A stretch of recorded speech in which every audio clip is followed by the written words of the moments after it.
Right now, somewhere above your head, there are approximately 10,000 airplanes flying. Every single second of every single day, about 100,000 people are sitting in an airplane seat somewhere in the sky. And here is the number that will change how you see flying forever. A single seat on one flight can be sold at 47 different prices to 47 different passengers sitting in the exact same cabin. The person next to you may have paid 3 times more than you for the identical seat. Think about the last time you bought something online. Maybe a pair of shoes, maybe a phone, maybe a piece of clothing. There is a very good chance that product traveled on an airplane before it reached your door. The aviation industry does not just move people, it moves the world's economy. When you wake up in the morning and drink a coffee, those coffee beans may have flown from Ethiopia or Colombia. When you take medicine from a pharmacy, those pharmaceutical products almost certainly traveled by air. Fresh fruit in the middle of winter in your country. Aviation made that possible. The clothes on your back, the screen you watch videos on, the food you eat in restaurants. Aviation touched almost all of it before it reached you. In fact, aviation supports about 7 million jobs worldwide. That includes pilots and flight attendants. But it also includes the farmer in Kenya who grows roses that are flown to Europe every morning. It includes the factory worker in Vietnam whose products reach American stores because of air freight. Aviation is not just an industry. It is the invisible backbone of modern life. Now let us go back, way back, to a cold morning in December 1903. In a small town called Kitty Hawk in the state of North Carolina in the United States, 2 brothers named Orville and Wilbur Wright made history. They flew a simple wooden aircraft for exactly 12 seconds. 12 seconds. The plane traveled only 36 meters. That is shorter than many of your classrooms.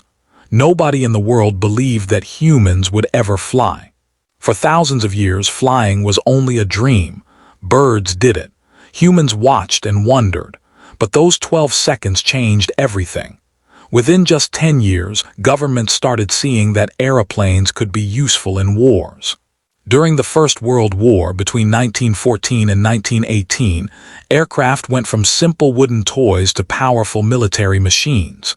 Engines became stronger, frames became tougher, pilots became braver. War is terrible. But war accelerated aviation technology faster than anything else could have. After the war ended, something interesting happened. Thousands of military planes were no longer needed for fighting.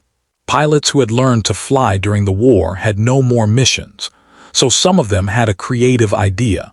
They started offering to fly paying passengers from one city to another. This was the very beginning of commercial aviation. Commercial means business. Commercial aviation means flying for money, not for war. The first scheduled commercial airline flight in history happened on January 1, 1914. A pilot named Tony Janis flew a single passenger across Tampa Bay in Florida. The ticket cost $400 in today's money. 1 passenger, 1 pilot. A tiny open-air boat with wings. That was the birth of the airline industry. By the 1950s, aircraft technology had exploded. The jet engine was invented. Jet engines are much more powerful than older propeller engines. They push air backwards so fast that the plane is pushed forwards at enormous speed. In 1958, the Boeing 707 became the first successful commercial jet airliner. Suddenly flying was faster, smoother, and more affordable. Within a decade, millions of ordinary people were flying for the first time in their lives. Aviation was no longer just for the rich or the military. It belonged to the world. Now here is where it gets really interesting. Let us follow the money. Let us trace every dollar in the aviation industry from the very beginning to the very end. It starts with the aircraft manufacturers. These are the companies that actually build the planes. There are really only 2 major ones in the entire world. Boeing, based in the United States, and Airbus, based in Europe. Together, these two companies control almost 90% of all large commercial aircraft sales on Earth. Think about that. Two companies, almost the entire world's supply of passenger jets. A single Boeing 787 Dreamliner costs about $250 million. A single Airbus A380, the giant double-decker plane, costs about $450 million. Airlines have to pay these enormous prices just to have a plane to fly, but most airlines do not actually buy their planes. This surprises many people. Most airlines lease their planes. Leasing means renting. They pay a monthly fee to a leasing company that actually owns the aircraft. The biggest aircraft leasing company in the world is AerCap, based in Ireland. AerCap owns over 2,000 aircraft worth more than $60 billion. Airlines pay AerCap every month just for the right to use those planes. This means Ireland, a small country of only 5 million people, sits at the center of global aviation finance. Now the airline has its plane. What happens next? The single biggest cost for any airline is fuel. Jet fuel. Aviation fuel can represent 20 to 30% of an airline's total costs. When oil prices rise, airlines bleed money. In 2022, fuel costs across the global airline industry exceeded $200 billion in a single year. This is why airlines watch oil prices every single day like their life depends on it. Because it does. The next biggest cost is labor. Labor means the people who work. Pilots, co-pilots, flight attendants, ground crew, mechanics, engineers, customer service staff. A senior captain at a major airline like Lufthansa or Emirates can earn between $150,000 and $300,000 per year.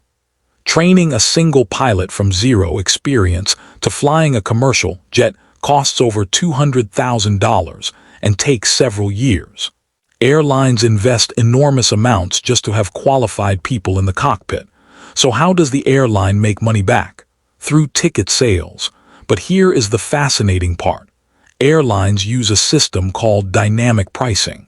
Dynamic means constantly changing. The price of your airline ticket changes hundreds of times before the flight. It depends on how many seats are left.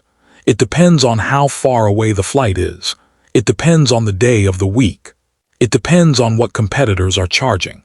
It depends on special algorithms, computer programs, that analyze all of this data in real time. This is why the same seat can cost $80 one day and $400 3 days later. But ticket sales alone often do not make airlines profitable. This is where ancillary revenue comes in. Ancillary means extra or additional. Airlines now charge separately for checked bags, for choosing your seat, for extra legroom, for meals, for priority boarding, for everything they can possibly separate from the base ticket price. In 2023, airlines worldwide earned over $117 billion just from these extra fees. The cheapest ticket gets you on the plane. Everything else costs more. Now the global size of this industry will genuinely surprise you. The aviation industry as a whole, including airlines, airports, aircraft manufacturing and related services, generates approximately $3.5 trillion every year. Trillion. That is $3,500 billion. To understand how large that is, compare it to the entire GDP, the total economic output of Germany, the fourth largest economy on Earth. Germany's entire GDP is about $4.1 trillion. So the aviation industry alone produces economic value close to the entire output of Germany every single year. The top 5 countries that earn the most from aviation are the United States, China, the United Kingdom, Germany, and the United Arab Emirates. The United States alone handles about 900 million passengers per year across its airports. China is growing so fast that it is expected to surpass the United States as the world's largest aviation market before 2030. The UAE built an entire global empire around aviation. Dubai International Airport was the busiest international airport in the world for years, connecting east and west through one desert city. Here is a comparison that will make these numbers feel real. Emirates Airline, based in Dubai, operates over 250 aircraft flying to more than 150 countries. In a single year, Emirates carries about 60 million passengers. Now compare that to the entire population of South Korea, which is about 52 million people. Emirates moves more people in 1 year than the entire population of South Korea. Now we need to talk about something the aviation industry does not want you to think about too much. Something uncomfortable. Something that changes how you see every flight you have ever taken. Aviation is responsible for approximately 25% of global carbon dioxide emissions every year. That sounds small, but carbon dioxide is not the only problem. When planes fly at high altitude, they also produce water vapor trails, nitrogen oxides, and other effects that scientists believe may triple aviation's actual warming impact.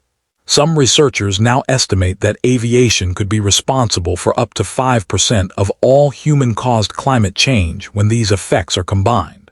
And here is the painful truth. There is currently no widely available clean alternative to jet fuel for long-haul flights. Electric planes exist for short distances, but flying from Lagos to London on a battery is still science fiction. But there is another dark side that goes beyond the environment. It is about who actually benefits from aviation and who does not. The richest 1% of the world's population is responsible for about 50% of all aviation emissions. Flying is still largely a luxury of the wealthy. In countries like India or Nigeria, the majority of the population has never been on a plane in their life. Yet those same countries suffer the consequences of a warming planet accelerated partly by aviation emissions produced by people in wealthy nations. And then there is the story of the airport workers. The people who clean the planes, load the bags, serve the food. At many major airports around the world, these workers earn close to minimum wage while the executives of the same airlines earn millions. In 2022, the CEO of Delta Airlines in the United States earned approximately $16 million. The baggage handlers loading his airline's planes that same year earned an average of about $40,000. The gap between the top and the bottom of the aviation industry is one of the widest of any industry on Earth. So where is aviation going? The future of this industry is being rewritten right now. Electric aircraft are already flying short routes. Companies like Rolls-Royce and Airbus are testing fully electric regional planes that could connect cities within 500 kilometers using zero jet fuel. Hydrogen-powered aircraft are also being developed. Hydrogen is a clean fuel. When it burns, it produces only water. Airbus has announced plans to bring a commercial hydrogen aircraft to market by 2035. Sustainable aviation fuel, known as SAF, is being produced from used cooking oil, agricultural waste, and even captured carbon dioxide. In 2023, airlines used about 600,000 tons of SAF. That sounds impressive until you realize it represents less than 1% of total jet fuel consumption. The gap between where aviation is and where it needs to be is still enormous. Meanwhile, the growth of aviation in Asia and Africa is accelerating. India is now the world's fastest growing aviation market. Indigo, India's largest airline, has placed orders for over 500 new aircraft. Africa, with a population of 1.4 billion people and an aviation market still in its early stages, is expected to see passenger numbers triple by 2040. The future of aviation is not in Europe or North America. It is in the developing world. Supersonic travel is also returning. Supersonic means faster than the speed of sound. The original Concorde aircraft flew passengers between London and New York in just 3 hours and 30 minutes. It was retired in 2003, because it was too expensive and too loud. But a new company called Boom Supersonic is building an aircraft called Overture that promises to fly at supersonic speed with sustainable fuel. If it works, New York to London could become a 3-5-hour journey again within this decade. The skies of the future will look very different from the skies of today. Every time you look up and see a white trail cutting across the sky, you are looking at one of the most complex, most expensive, and most consequential inventions in human history. A machine that turned a 12-second flight in 1903 into a $3.5 trillion industry that connects every corner of the Earth. Aviation did not just change how we travel. It changed what it means to be human on this planet. In our next video, we explore another industry that quietly shapes every single aspect of your daily life, one that is worth even more than aviation, and that most people never think about for even a single moment.